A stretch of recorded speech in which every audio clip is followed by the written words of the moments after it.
Pemirsa, potensi pertumbuhan Bank Permata sangat besar sejalan dengan prospektifnya bisnis perbankan. Kita akan membahas prospek bisnis dan saham Bank Permata bersama CEO Elkoran Vidi Indonesia Investama. Ada Pak Fendi Susianto. Selamat pagi Pak Fendi. Selamat pagi Julita. Iya, Pak Fendi, bagaimana ini Anda menilai rencana rights issue dari Bank Permata sendiri? Ya, saya melihat bahwa ini bagian yang tidak terpisah dari proses akuisisi yang terjadi tahun 2020 oleh Bangkok Bank yang sudah menguasai lebih dari 89% ya, bahkan lebih besar lagi ya, lebih hampir 100%. Jadi sebenarnya kepemilikan publik juga relatif kecil ya di Permata Bank ini. Nah, rights issue ini sebenarnya adalah setoran modal sudah dilakukan sekitar 10,8 triliun di buku Bank Permata di tahun 2020, terutama di Desember 2020, sehingga di situ equity menjadi cukup besar, 35 triliun ya untuk total equity. Jadi ini adalah bagian yang tidak terpisah dari itu, dan tentu saja ini akan memperkuat posisi keuangan dari Permata Bank, terutama antisipasi untuk melakukan ekspansi kreditnya ya di tahun 2021 dan beberapa tahun ke depan. Kita lihat memang kinerjanya juga sudah mulai membaik ya. Di first quarter sudah membukukan laba lebih sekitar 470 miliar rupiah. Jadi sudah recover dibandingkan tahun yang lalu kan hanya sekitar 1,7 triliun ya. Jadi kenaikannya ini sudah menjadi jelas signal recovery untuk kembali ke track.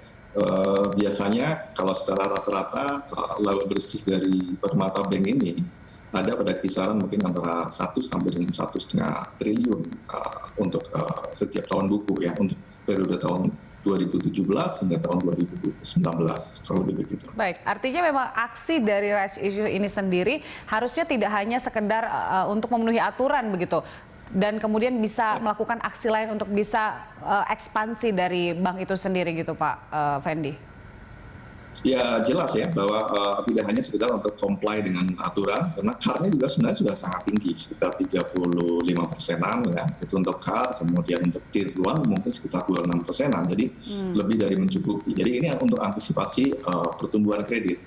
Jadi kita melihat kan Bank Indonesia sendiri mencanangkan atau mentargetkan pertumbuhan kredit sekitar 7% secara overall, mungkin dia bisa lebih tinggi dari industri ya di tahun 2021 di tengah COVID. Kita melihat kansnya juga cukup besar di segmen dari Permata Bank ini. Yang lebih banyak adalah wholesale banking, kemudian ada mungkin sebagian kecil adalah retail banking. Ini akan menurut saya ini dana ini adalah untuk menyokong pertumbuhan kredit tersebut. Jadi perkembangan bisnis yang ke arah yang aktif dan lebih produktif. Oke, secara fundamental saat ini Bank Permata jika dibandingkan dengan bank lainnya itu seperti apa? Fundamentally sebenarnya dia cukup bagus ya, dengan market cap kurang lebih sekitar 60 sampai 65 triliun. Kemudian kalau kita lihat valuasinya dengan price to book-nya kurang lebih sekitar 1,7 1,8 kali. Namun demikian kita lihat dari sisi price to earning ratio memang tergolong yang relatively expensive ya. Dengan price to earning ratio kurang lebih sekitar 80 kali. Di antara rata-rata perbankan mungkin ya antara sekitar 20 sampai 21 kali ya. Kita melihat dari sisi fundamental analysis, ROE dari atau return on equity dari Permata Bank itu memang tergolong relatively kecil ya, tidak terlalu besar, ada kisaran antara 3 sampai dengan 4%. Di tengah-tengah rata-rata mungkin secara overall perbankan antara 7 sampai dengan 17% return on equity. Jadi kalau kita lihat fundamentally cukup baik, namun kita lihat dari sisi aspek valuasi dibandingkan dengan peer group ataupun perbankan yang lainnya, relatively sudah beberapa expensive. Nah itu Pak Fendi, dengan harga yang cukup mahal sebenarnya, apakah memang Bank Permata ini cukup atraktif di mata pasar?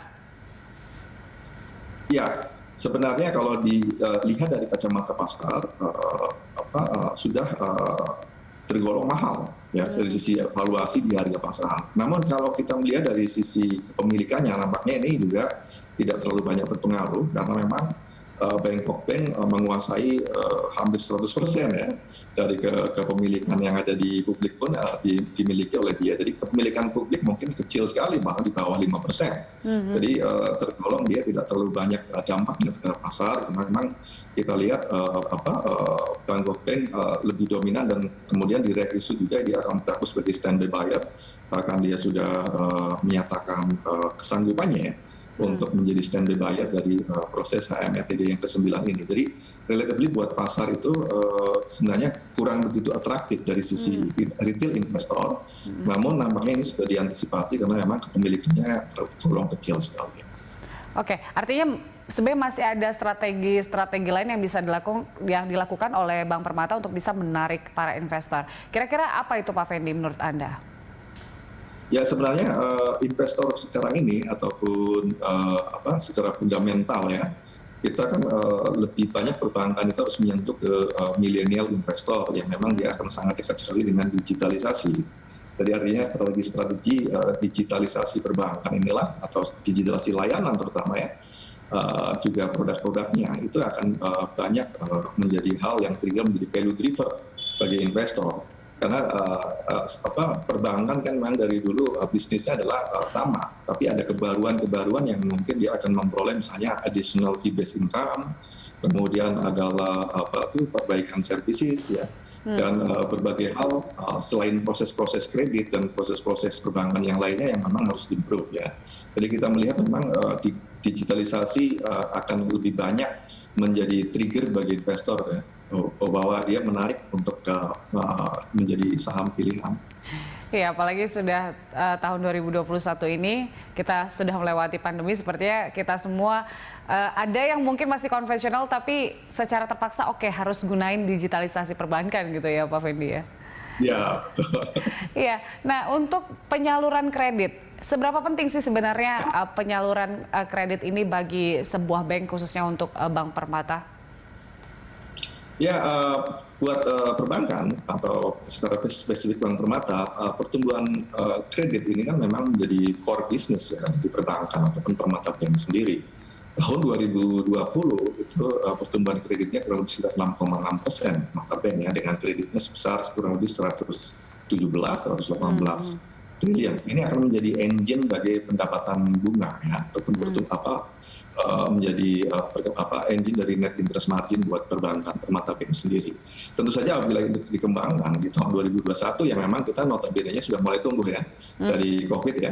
Dan diharapkan mungkin ya bisa lebih dari 7% pertumbuhan di tahun ini, bahkan nanti kemudian bisa double digit dalam waktu 5 tahun ke depan.